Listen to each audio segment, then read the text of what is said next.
Hello everyone. Let's see the continuation of the poem If You Forget Me by Pablo Neruda.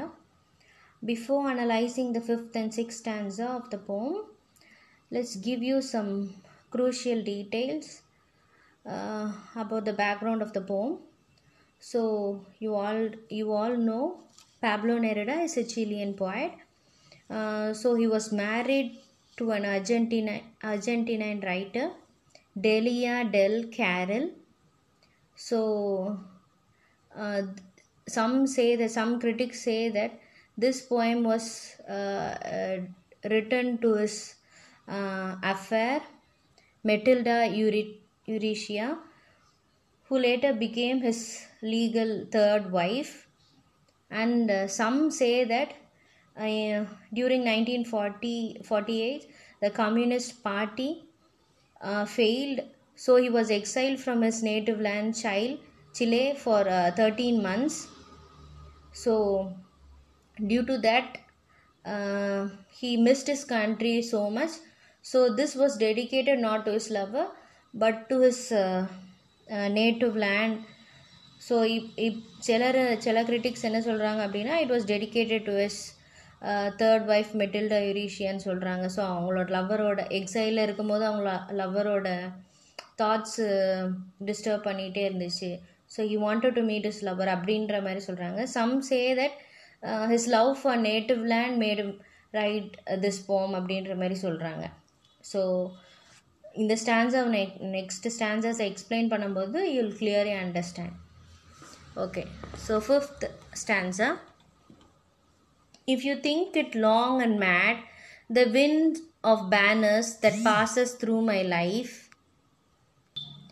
and you decide to leave me at the shore of the heart where I have roots, remember that on that day, at that hour, I shall lift my arms and my roots will set off to seek another land. So first few lines of the fifth stanza. If you think it long and mad, the winds of banners that passes through my life. So winds of banners here refers to his political life அப்படின்னு நான் நினைக்கிறேன். So அவங்க வந்து the poet feels that அவங்களோட lover வந்து she would have felt that his lover is not in a good position now. So அதை நினச்சி ரொம்ப நாள் யோசித்து ஸோ அவங்கள சரி வேண்டாம், இந்த ஸ்டேட்டஸில் அவங்களோட லோவர் ஸ்டேட்டஸ்க்கு போயிட்டாங்க, இவங்க வேண்டாம் அப்படின்னு விட்டுட்டு போகிற நேரத்தில் பொயட் என்ன பண்ணுவார் அப்படின்னு சொல்கிறானா, and you decide to leave me at the shore of the heart where I have roots.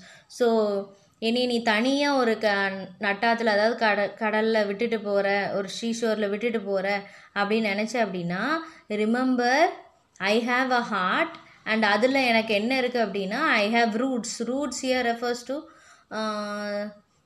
his soul.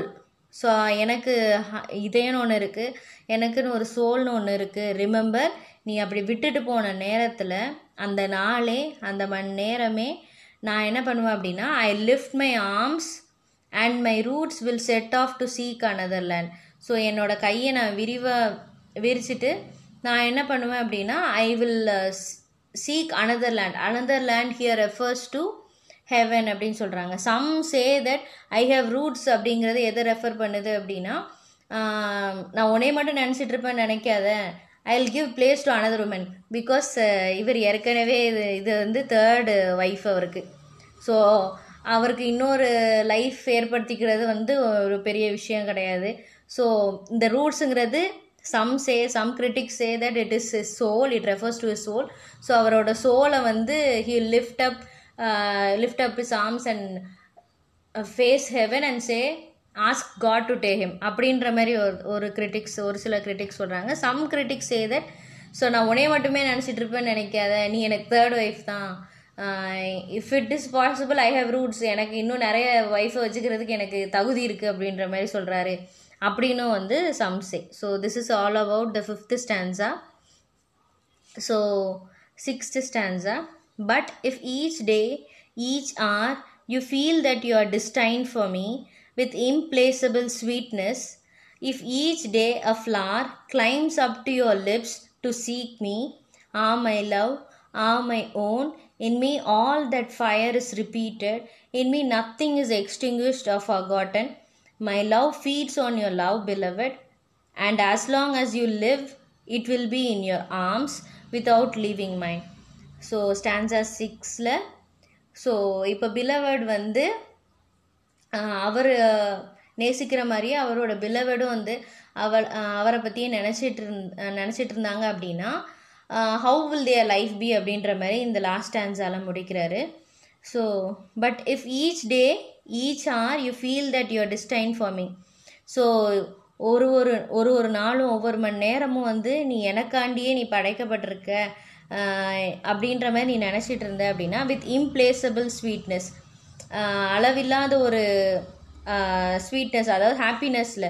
If each day a flower climbs up to your lips to seek me. So இதை வந்து it is a romantic line அப்படின்னு சொல்லலாம்.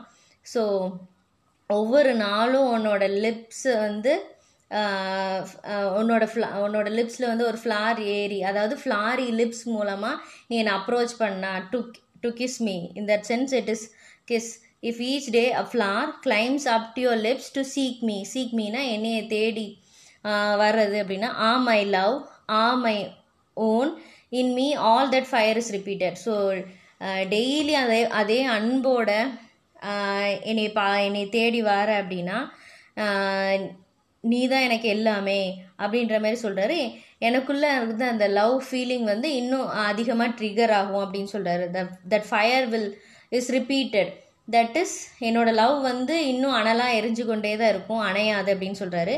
இன் me nothing is extinguished or forgotten. So என்னோடய love வந்து அழிஞ்சு போகாது, மறந்தும் போகாது அப்படின்னு சொல்கிறாரு. My love feeds on your love. So என்னோட லவ் எப்படி உயிர் வாழுது அப்படின்னா உன்னோட லவ் மூலமாக தான் என்னோட லவ் வந்து உயிர் வாழுது. ஃபீடிங் இன் த சென்ஸ் அந்த சாப்பாடு. So my love feeds on your love. என்னோட லவ் எப்படி உயிர் வாழுது அப்படின்னா உன்னோட லவ்னால தான் என்னோட லவ் உயிர் வாழுது அப்படின்னு சொல்கிறாரு beloved. As long as you live, நீ எவ்வளோ நாள் வந்து இந்த உலகத்தில் வாழ்கிறியோ it will be in your arms. என்னோட லவ் வந்து உன்னோட கரங்களில் இருக்கும், உன்னோட ஆர்ம்ஸில் இருக்கும் அப்படின்ற மாதிரி சொல்கிறாரு. வித்தவுட் லீவிங் மைண்ட், என்னை கைவிடாமல் உன்னோட ஆர்ம்ஸ்லேயே நீ எப்போதும் என்னை வச்சிருப்ப அப்படின்ற மாதிரி அவர் வந்து சொல்கிறார். So this is all about the 5th and 6th stanza. So அந்த போம் ஃபுல்லாகவே எதை பற்றி அப்படின்னா disturbed emotion of lover to on his beloved. So அவர் லவ் மேலே அவரே வந்து என்ன பண்ணுறாரு அப்படின்னா சந்தேகப்படுறார். இவ லவ் பண்ணுறாளா இல்லையா அப்படின்னு அந்த சிம்புவோட படத்தில் ஏதோ அதில் கேட்பாங்களே. ஸோ அந்த மாதிரி அந்த பாய்ட் வந்து ஃபீல் பண்ணுறாரு, பேப்லோ நேரடா ஃபீல் பண்ணுறாரு. ஸோ அவர் வந்து என்ன சொல்கிறார் அப்படின்னா நான் வந்து உன்னை அதிகமாக நேசிச்சிட்டு இருக்கிறேன், எனக்கு எதை பார்த்தாலும் உன்னையே பார்க்குற மாதிரியே இருக்குது, ஆனால் நீ என்னை மறந்துட்ட அப்படின்னா நானும் உன்னையே என்ன பண்ண நீ என்ன பண்ணாத, நான் உன்னையே நினச்சி வாழ்ந்துட்டுருப்பேன்னு நினைக்காத, I will stop loving you. நீ அந்த நினைக்கிற அந்த நேரத்துலேயே நான் உன்னை என்ன பண்ணியிருப்பேன், மறந்துருப்பேன் அப்படின்னு சொல்கிறாரு. அண்ட் இன்னொன்று என்ன சொல்கிறாரு அப்படின்னா நீ மட்டும்தான் எனக்கு லைஃப் கிடையாது, நீ வேண்டான்னு உதறிட்டு போயிட்டீன்னா I have many more to follow me அப்படின்னு சொல்கிறாரு. அண்ட் லாஸ்ட்டில் என்ன சொல்கிறாரு அப்படின்னா ஒரு வேளை நீ எனக்காண்டியே படைக்கப்பட்டிருக்க அப்படின்னு நினச்ச அப்படின்னா my love will be for ever, my love will be external, அது வந்து அழிவே இல்லாமல் இருக்கும், ஒரு இர்ரீப்ளேசபிள் லவ்வாக இருக்கும் அப்படின்ற மாதிரி அவர் வந்து சொல்லி முடிக்கிறாரு. So this is all about the poem if you forget me. Okay, thank you for வாட்சிங்.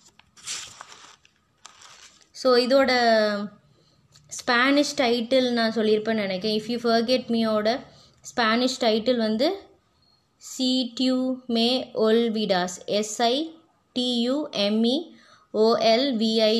சி டியூ மீ ஒல்விடாஸ். So this poem was published in 1952 in a poetry collection. So the poetry collection oda name mention agala. So thank you for watching.